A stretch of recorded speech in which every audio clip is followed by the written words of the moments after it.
اور اب میں آتا ہوں ان کے اس قول کی طرف کہ مجھے زمین کے راستوں سے زیادہ آسمان کے راستوں کا علم ہے،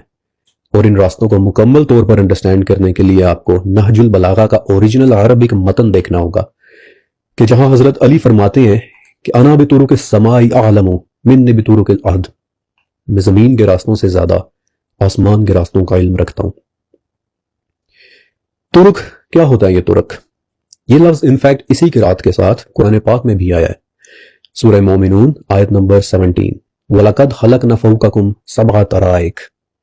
یعنی کہ ہم نے تمہارے اوپر 7 طرائق بنا دیے۔ اب جنرلی اردو میں اس لفظ طرائق کا ترجمہ آسمان کیا جاتا ہے کہ ہم نے تمہارے اوپر 7 آسمان بنا دیے، لیکن I am truly very sorry, مگر آسمان کے لیے تو اللہ تعالیٰ نے قرآن پاک میں جگہ جگہ بڑا ہی ایک اسپیسیفک سا لفظ استعمال کیا ہے، سما۔ جگہ جگہ اللہ تعالیٰ نے آسمان کے لیے سما اور سماوات کا لفظ استعمال کیا ہے، مثلا سورہ نوح، کیف خلق اللہ 7 سماوات طباقا، یعنی کیسے اللہ نے ایک دوسرے کے اوپر 7 آسمان بنا دیے۔ تو اگر آسمان کے لیے لفظ سماوات ہے تو طرائق کا مطلب یقیناً اس سے تھوڑا سا ہٹ کر ہونا چاہیے۔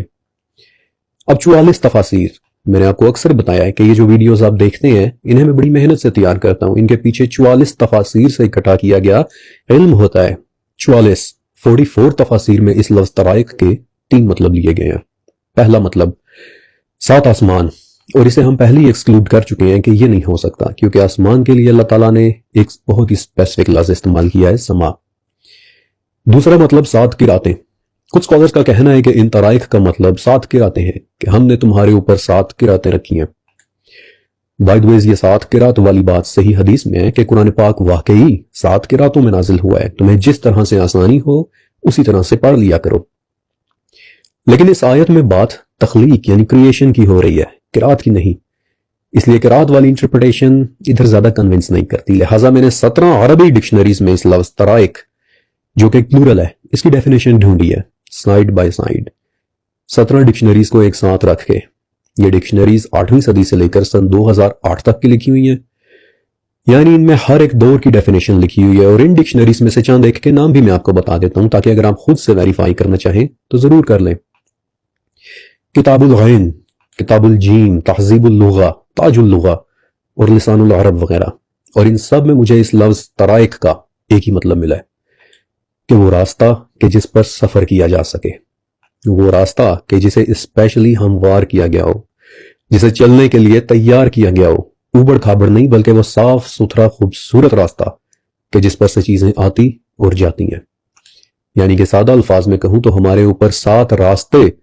ایسے 100% حقیقت کے ساتھ موجود ہیں کہ جن میں سے سفر کیا جا سکتا ہے، جن میں سے چیزیں آتی اور جاتی ہیں، اور ان راستوں کو ایکچولی فرشتوں کے آنے جانے کے لیے استعمال کیا جاتا ہے، اور ابھی میں بتاتا بھی ہوں کہ کیسے۔ یہ میجر، یہ بڑے راستے ہیں، ان کے علاوہ چھوٹے راستے بھی ہو سکتے ہیں، دیٹ وی ڈونٹ نو، لیکن یہ 7 بڑے اور سگنیفیکنٹ راستے ایسے ہیں جن کے متعلق اللہ تعالیٰ نے المومنون میں بتایا ہے کہ ہم نے انہیں تمہارے اوپر بنایا ہے، آسمان کے دروازے۔ کیونکہ ابن عباس رضی اللہ تعالیٰ عنہ بتاتے ہیں کہ ایک مرتبہ جبرائیل آپ علیہ السلام کے پاس بیٹھے ہوئے تھے کہ آسمان سے ایک زوردار آواز آئی کہ جیسے زور سے دروازہ کھلاؤ۔ جبرائیل علیہ السلام نے اپنا سر اوپر اٹھایا اور کہا کہ ھذا باب من السماء فتح اليوم، آج آسمان میں ایک دروازہ کھلا ہے، یہ دروازہ آج سے پہلے کبھی نہیں کھلا تھا،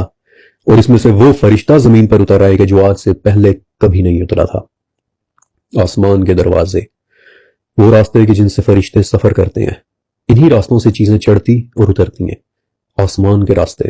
حیرت کے دروازے کہ جو کھلتے اور بند ہوتے ہیں۔